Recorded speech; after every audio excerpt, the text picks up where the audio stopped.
Contohnya kita manusia, betul tak? Kita buat dosa, Allah habislah aku macam mana masuk syurga ni. Esok pagi, I buka lagi terjemahan Quran.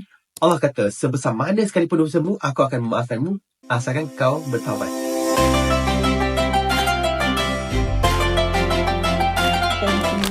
Manis, sikit manis.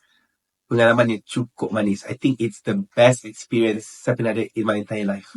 Tak ada tempat percutian yang boleh menandingi Tanah Suci sebenarnya. Dekat sana rasa macam terus segala masalah hidup, masalah kerja, you punya kerisauan pasal duit ke apa, semua akan hilang. Walaupun masalah tu ada, you balik-balik kena juga hadap. Tapi dekat sana memang tenang hati, rasa kosong, kepala rasa ringan.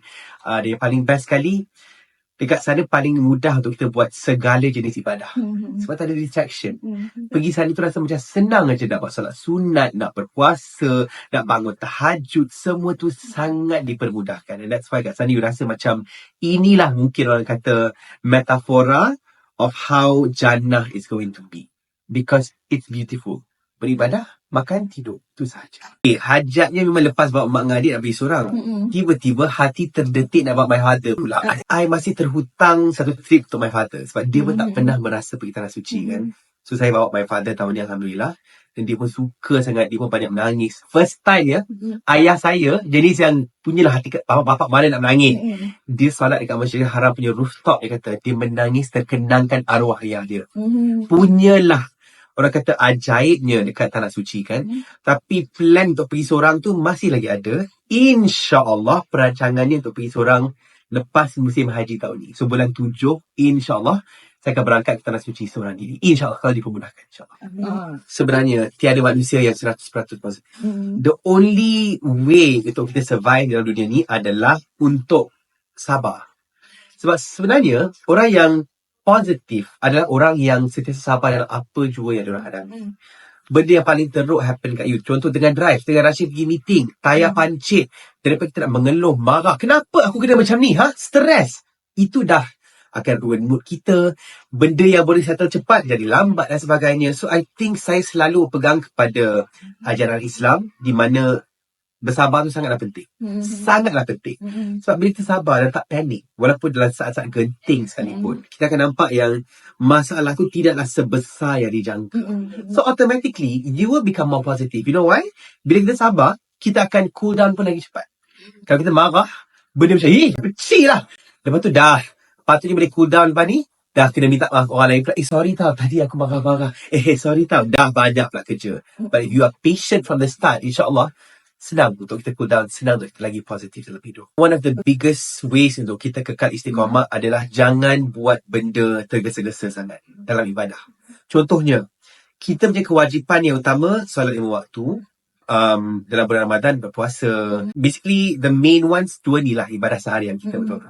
Tapi selebihnya tu, one step at a time. Macam saya rasa antara benda yang membantu saya istiqamah adalah saya pun buat benda secara gradual. Saya tak buat drastik. Saya fokuskan dulu masa tu dengan solat saya dulu. Making sure that saya faham bacaan-bacaan dalam solat. Once benda tu saya rasa saya getting better, move on pada Quran pula. Saya move on pada Quran, baca maksud terjemahan setiap hari. Dan I think membaca terjemahan Quran setiap hari juga adalah benda yang sangat membantu untuk kita kekal konsisten. Sebab dalam setiap ayat Quran tu ada peringatan daripada Allah Ta'ala. Every day. Dan antara peringatan Allah dalam hampir setiap halaman Quran adalah Allah Maha Pengampun. So kita buatlah dosa macam contohnya kita manusia, betul tak? Kita buat dosa, Allah habislah aku macam mana masuk syurga ni. Esok pagi I buka lagi terjemahan Quran.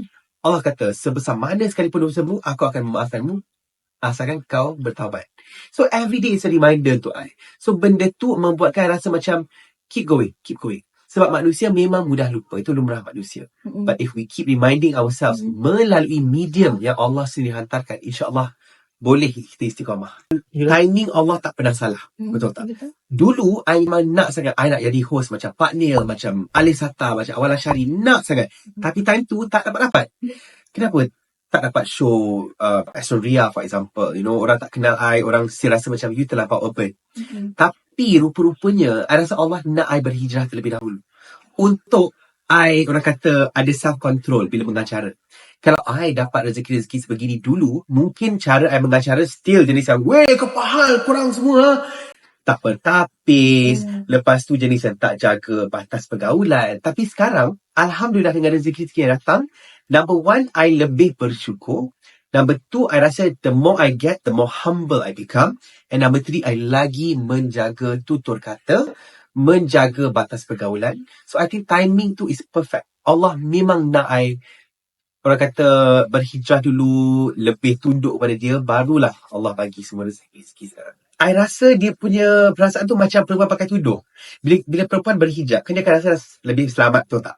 Sehingga orang kata macam, aku saja try pakai hijab sebelah Ramadan, and for some reason, I feel safe. For example, I feel safe bila I pakai sarung tangan, because I know that kalau contoh, terjalan terkena perempuan, tak apa, wuduk aku tetap terjaga, you know what I'm saying? Even if tak ada wuduk sekalipun, I know that it's wrong untuk lelaki dan perempuan untuk bersentuhan yang bukan mahram lah kan.